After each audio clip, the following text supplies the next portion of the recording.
یہ کر رہنا وہ کر رہنا، یہ سب مفہوم تھے رحمت للعالمین، یہ اپنی رحمت کا پیغام دینا چاہتے. کوئی عقیدے اور خلافت کا مسئلہ تو بڑا ڈیفیکلٹ مسئلہ، بڑا عقیدے کا مسئلہ، بڑے احکام کا مسئلہ. اس لیے پیارے اہل تشریف، محبت کی دنیا میں ہم تجھے دعوت حقیقت دیتے ہیں کہ علی ہماری روح ہے، ان پر قربان ہے. علی ہماری نسلیں اصلیں قربان ہے ان کے اوپر.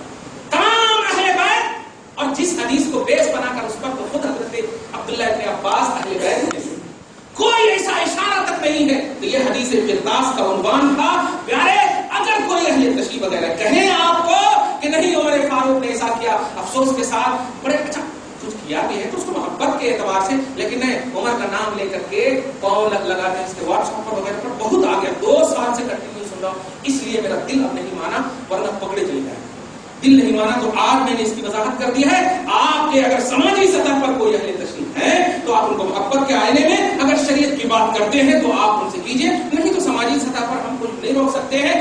آپ بچتے ہیں تو بچیے، لیکن کوئی سننے کے موڈ میں اگر ہیں تو تحقیق کی دنیا میں آپ ان کو کہیے عمر فاروق، خدا کی قسم عبداللہ ابن عمر جو تمام اپنے بعد والے جتنے بھی صحابہ ہیں سب پر فوقیت اور افضلیت تقویٰ کے اعتبار سے رکھتے ہیں، لیکن یہ عمر فاروق کا عدل ہے کہ وصیت کر دیتے ہیں کہ میرے بیٹے کو خلیفہ نہ بنانا، میرے بیٹے کو خلیفہ نہ بنانا. عمر فاروق یہ صحابی ہے، وہ ایک عمر کو مت دیکھو، وہ ایک انسان کو مت دیکھو، وہ نبی پاک کے کرم سے وہ ایک ایسے صحابی ہے جو اپنی صحابیت ہونے کا احترام کرتے ہیں. اور صحابیت کا احترام یہ ہے کہ رضائے مصطفیٰ نبی اعظم خوش رہے. اس لیے کوئی بھی بہتان، کوئی بھی الزام لگانے سے پہلے چاہے اس کا بیس حدیث ہو چاہے اس کا بیس قرآن ہو، اس میں تاریخ کا پہلو جنم نہیں لینا چاہیے، تحقیق کا پہلو جنم لینا چاہیے. تاریخ جو ہے لکھ دی جاتی ہے اور تحقیق جو ہے لکھنے کے بعد اس پر تحقیق کی مہر لگتی ہے. اس لیے قرآن پاک سے جب عمر فاروق کی عصمت ثابت ہے تو حدیث قرطاس کو بیس بنا کر اور علی کے ماننے والے اس پر بہتان نہیں لگا سکتے، اس پر الزام نہیں لگا سکتے.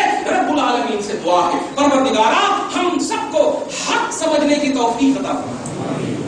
پروردگار جو بے راہ ہے قرآن اور حدیث سے انہیں راہ پر لا دے، صراط مستقیم پر ہمیشگی کے ساتھ قائم رکھ مولا، دائم رکھ مولا، اس پر ہمیشگی عطا فرما مولا. یا اللہ آج ایسے ہی پوری دنیا میں ایک عجیب خلجان ہے اسلام اور مذہب پر. پروردگار ہم سب کو اہل بیت کی محبت میں ایک شیشے میں پلائی ہوئی دیوار کی طرف بنا دے مولا.